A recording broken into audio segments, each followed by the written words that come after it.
ఓం నమః శివాయ. నమో నారాయణాయ. స్వర్ణాకర్షణ కాల భైరవాయ నమో నమః. హరి ఓం. మా ఛానల్కి స్వాగతం. చూస్తున్న వీక్షకులకు, ప్రేక్షకులకు, ప్రియ కాల భైరవ భగవద్బంధులకి స్వాగతం పలుకుతూ మమ్మల్ని ఎంతగానో ఆదరిస్తూ ఉండబడినటువంటి ప్రియ సోదర సోదరీమణులకు, జ్యోతిష్య అభిమానులకు, సనాతన ధర్మ సంరక్షకులకు అందరికీ కూడా తెలుగు ఉగాది పండగ శ్రీ పరాభవనామ సంవత్సర పండగ శుభాకాంక్షలు. ఈ సంవత్సరం రాజు దేవగురు బృహస్పతి అవ్వడం వలన అందరికీ మంచి విద్యను, విద్యార్థులకు విద్యను, ఉద్యోగస్తులకు ప్రమోషను, వ్యాపారస్తులకు ధనాదాయము, రాజకీయవేత్తలకు అనేక రకాల పదవులు అలంకరిస్తూ నైపుణ్యంతో కూడుకున్న, ఆరోగ్యంతో కూడుకున్న ఐశ్వర్యాన్ని ప్రసాదించాలని మనం కూడా మనసారా కోరుకుందాం. ద్వాదశ రాశుల్లో గ్రహ గమనాలు వీక్షింపచేద్దాం. మిథున రాశిలో దేవగురు బృహస్పతి సంచార స్థితి, సింహరాశిలో కేతు సంచార స్థితి, అలాగనే కుంభరాశిలో రాహు సంచార స్థితి, మీనరాశిలో శని భగవానుడి సంచార స్థితితో ద్వాదశ రాశుల్లో గ్రహ గమనాలు ఈ విధంగా ఉన్నాయి. ఈ సంవత్సరము రాజు దేవగురు బృహస్పతి అవ్వడం వలన సకాలంలో పంటలు, విద్య, ఉద్యోగము, ఐశ్వర్యము, అనంతమైన ఈ భూమండలమంతను కూడా నిత్యము సస్యశ్యామలంగా ఉంటుంది. కనుక అందరికీ ఇది చాలా శుభకరణంగా భావించగలగాలి. మంత్రివర్యులు కుజభగవానుడు అవ్వడం వలన పాలకుల మధ్య స్వల్పమైన విభేదాలు ఉండే అవకాశాలు ఉన్నాయి. సమన్వయంగా ఎవరైతే ముందుకు వెళ్ళగలరో వారందరికీ ఐశ్వర్యం కలుగుతుంది అని చెప్పి గమనించాలి. కనుక ఈ సంవత్సరము పరాభవనామ సంవత్సరము అంటే కొద్దిపాటి అధర్మంగా ఉండబడిన వారికి పరాభవము, అవమానం తప్పదు. ధర్మబద్ధంగా ఉండబడిన వారికి ఐశ్వర్యం కలుగుతుందని చెప్పి కూడా గమనించాలి. తులారాశి వారికి శ్రీ పరాభవనామ సంవత్సరంలో ఆదాయ వేళ ఎలా ఉండబోతున్నాయి, గ్రహ సంచార స్థితి అద్భుతంగా యోగించినప్పుడు ఎలాంటి విధి విధానం పాటించడం వలన స్థిరాస్తులు, చరాస్తులు వీరు సొంతం చేసుకుంటారో ఈ వీడియోలో సవివరంగా సంపూర్ణంగా తెలుసుకుందాం. తులారాశిలో ఏ నక్షత్రాలు వస్తాయనగా చిత్తా నక్షత్రంలోని 3వ పాదం, 4వ పాదం, స్వాతి నక్షత్రంలోని 4 పాదాలు, విశాఖ నక్షత్రంలోని 1, 2, 3 పాదాలు కలిపితే తులారాశి. రాశాధిపతి శుక్ర భగవానుడు. వీరికి ఈ రాశాధిపతి ఈ సస్యాధిపతి అవ్వడము తులారాశి వారికి పట్టిందల్లా బంగారం అయ్యేటువంటి మంచి ఆలోచనలు వీరికి అధికంగా ఉంటాయి. కాకపోతే ఆదాయం 5, వ్యయం 14.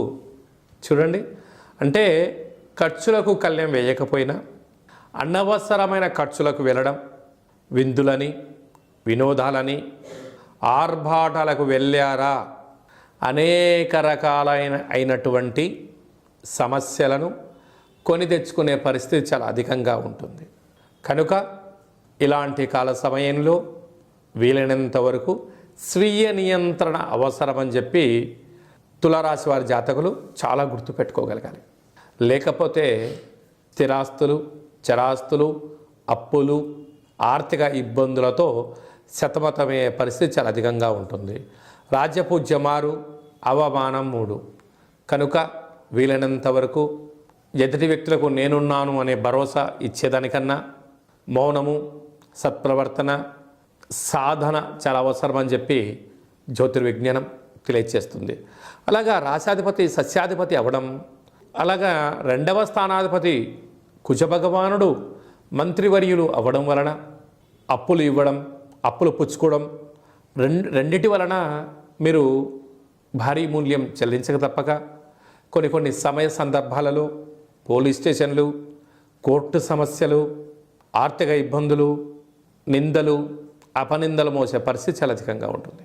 3వ స్థానాధిపతి దేవగురు బృహస్పతి రాజు అవ్వడం వలన తల్లిదండ్రుల మాట, గురువుల మాట, ఆధ్యాత్మికంగా ఉండడం, దేవాలయ దర్శనం వలన స్థిరచరాస్తులు కాపాడుకుంటారు. పంచమ స్థానాధిపతి శని భగవానుడు, ఇక్కడ రాహు ఉండడం వలన పిల్లలు, చదువులు, అభివృద్ధి వాటిపైన దృష్టి సాధించి తీరాలి. లేకపోతే పిల్లల యొక్క పరిస్థితి అయోమయం, వారు మద్యమత్తు మాంసాలకు అలవాటు పడే పరిస్థితి వలన అనవసరమైన ఖర్చులు, పోలీస్ స్టేషన్లు, కోర్టు మెట్లెక్కిచ్చే పరిస్థితి ఉంటుంది. దీనివల్ల తాతల నుంచి కానీ తరతరాల నుంచి కానీ వచ్చేటువంటి ఆస్తిపాస్తులు పోగొట్టుకునే పరిస్థితి అధికంగా ఉంటుంది. 6వ స్థానంలో శని భగవానుడు రాశాధిపతి రాజు అవ్వడం వలన ఆరోగ్యాన్ని కాపాడుకోవాలి. చోర భయం, అగ్ని భయం, కొన్ని సమస్యలు పొంచి ఉన్నాయి. ఇలాంటి కాల సమయంలో 1వ తారీఖు మే నెల 2026 వైశాఖ మాస పూర్ణిమ స్వాతి విశాఖ నక్షత్రం రోజున మరియు 9వ తారీఖు నవంబర్ నెల 2026 ఆశ్వీజ మాస అమావాస్య స్వాతి విశాఖ నక్షత్ర సందర్భంగా ఎలాంటి ముఖ్యమైన పనులు ప్రారంభించకపోవడం ఉత్తమోత్తంగా భావించాలి. ఈ 2 డేట్స్ బాగా గుర్తుపెట్టుకొని వీలైనంత వరకు దూరవాయు జల ప్రయాణాలు పెట్టుకోకపోవడం, క్రయ విక్రయాలు, రాతకోతలు, అప్పులు ఇచ్చిపుచ్చుకునే విధానానికి దూరంగా ఉండి తీరాలి. అలాగనే ఈ తులారాశి జాతకులు సాఫ్ట్వేర్ రంగంలో, హార్డ్వేర్ రంగంలో, సృజనాత్మక రంగాల్లో, యూట్యూబ్, వాట్సాప్, ఫేస్బుక్, క్రియేటివిటీ రంగాలు, సినిమా రంగాలు, కెమెరా, ఎడిటింగ్, అలాగనే గాన గాంధర్వులకి, సినిమా నటీనటులకు చాలా మంచి కాలంగా భావించగలగాలి. కనుక వీరు ప్రతి శుక్రవారం పూట తప్పక వెంకటేశ్వర స్వామి యొక్క దర్శనం, కొద్దిపాటి శక్తి కలిగితే తప్పకుండా శ్రీ వెంకటేశ్వర స్వామి వారి యొక్క దర్శనం, వీలైతే తోమాల సేవ, అంగ ప్రదక్షిణ చేయగలిగినట్లయితే మీకు దోషం తొలగి ఐశ్వర్యం కలుగుతుంది. కనుక ఈ తులారాశి జాతకులు స్వీయ నియంత్రణే శ్రీరామ రక్షగా భావించగలగాలి.